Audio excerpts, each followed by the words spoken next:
I could select this Google Sheets template, but it's missing the real reason small businesses don't get paid. After 30 years in accounting, I'm going to show you 9 upgrades that turn a simple invoice into actual money. Let's get started. We're going to do a quick overview of the invoice first, but watch until the end because missing even one of these upgrades can be the difference between getting paid or watching your invoice rot in collections. What does a basic invoice need? A basic invoice doesn't need to be complicated, but it does need a few key pieces of information, so your client knows exactly who you are, what they owe, and when it needs to be paid. In a typical template, like the one shown in Google Sheets, you'll start with your company information at the top, including your business name, address, and contact details, so the client knows who the invoice is coming from.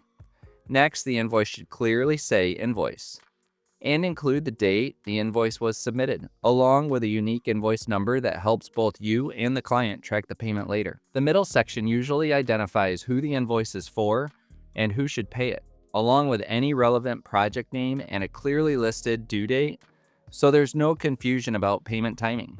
The most important section is the itemized list of products or services where you describe each item, show the quantity, unit price, and automatically calculate the total for each line.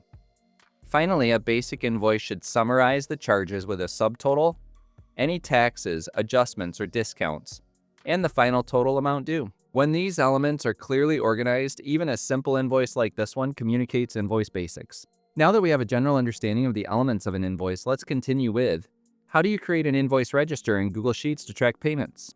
Creating an invoice is great, but if you're running a small business, you also need a way to track every invoice you send. That's where an invoice register comes in. Inside Google Sheets, you can add a second sheet that tracks your invoice number, client, date, due date, amount, and payment status. But on mobile, you will want to put payment status next to the invoice number, as you will want to see that front and center.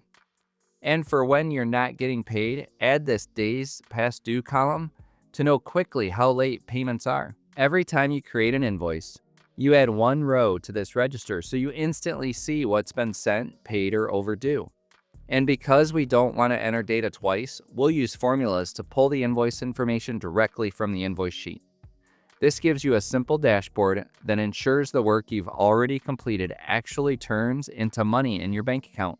We'll discuss payment methods in a minute, but how do you create a unique invoice number in Google Sheets? Another important part of learning how to create a professional invoice is using a unique invoice number. Every invoice should have its own identifier, so you and your client can reference it later without confusion. But to do this well, build your Google Sheet so that each page is an invoice, but the first page is an invoice register. Inside Google Sheets, this is easy to create by renaming the Worksheet tab to the invoice number and adding a simple invoice number field with the right formula near the top of the document. Many businesses use a numbering system that includes the year followed by a sequence number, such as 26-001 or 26-002, or 26 equals the year. This makes it easy to track invoices over time and keeps your accounting records organized.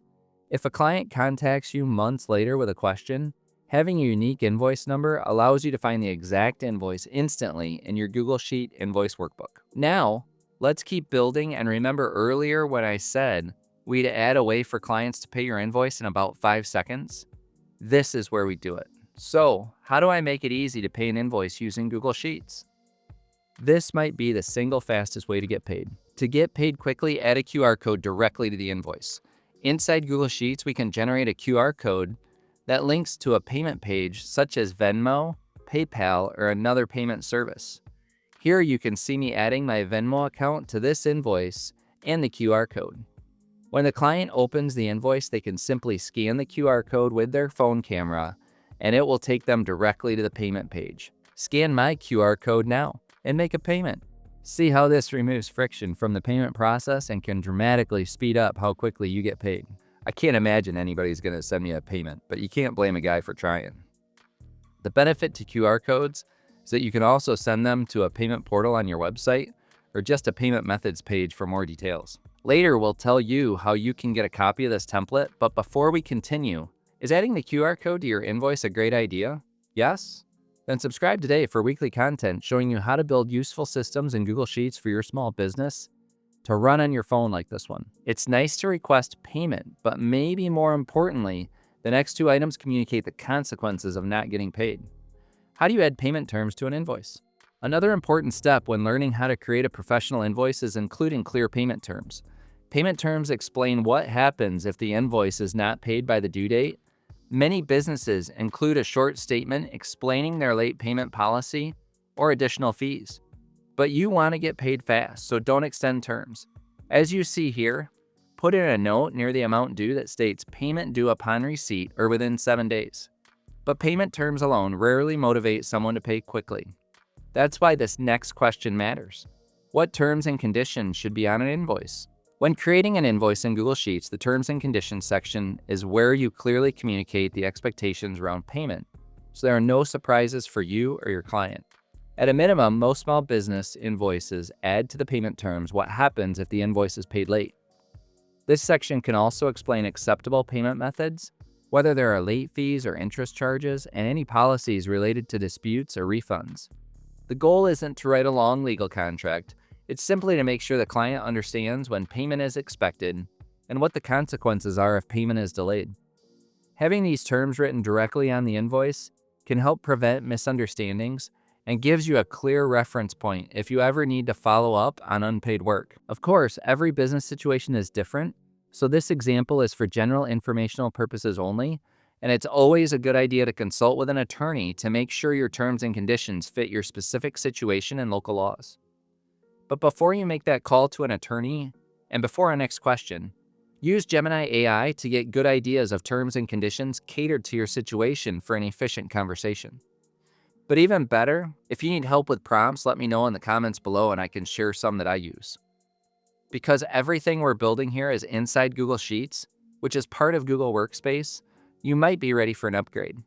If you're running a small business, you need your own .com email, confidential Google Docs, Google Drive with added storage, and Google Sheets so you can manage your business from anywhere with more cloud storage and better security, all powered with Gemini AI. Try Google Workspace today for your business with the link in our video description and get a free 14-day trial and more details. Later, we will show you how to get the invoice to your client, but first we should ask, how do you format an invoice in Google Sheets so it looks professional? Another key part of learning how to create a professional invoice in Google Sheets is formatting. Even if the numbers are correct, a messy spreadsheet can make your business look disorganized. A professional invoice should have clear sections, consistent fonts, and borders that separate important areas of the document. Spending a few minutes formatting the invoice makes it easier for the client to read and creates a much more polished presentation. I like to see an invoice with the company logo, and you can add your image over cells like this. I also like to highlight the important information, so I'm going to improve the visibility of the due date. I'm also going to highlight the total so it stands out. We have more to come, but if you'd like the Google Sheets invoice template already built, including automatic totals, tax calculations, formatting, and the QR code payment system, I've included a link in the description where you can get the template and start invoicing from your phone in just a few minutes. How do you send an invoice from Google Sheets to a client? To send an invoice out of Google Sheets, tap the three dots, tap Share and Export, tap Print, select the proper page, tap Share, save to Google Drive, and then you can email out to your client using Gmail. Google Workspace really does fulfill the back office system you need. How do you make multiple invoices in Google Sheets? To create another invoice, duplicate this sheet and rename the new sheet template and put it next to the invoice register. Now you can update that sheet if you want, and then every time you have a new invoice, you can duplicate the template sheet. Rename the worksheet to the next invoice number, complete the invoice, and send. To continue learning Google Sheets, watch this video next. And if this tutorial helped you learn how to create an invoice in Google Sheets, please like the video and share this with your small business friends.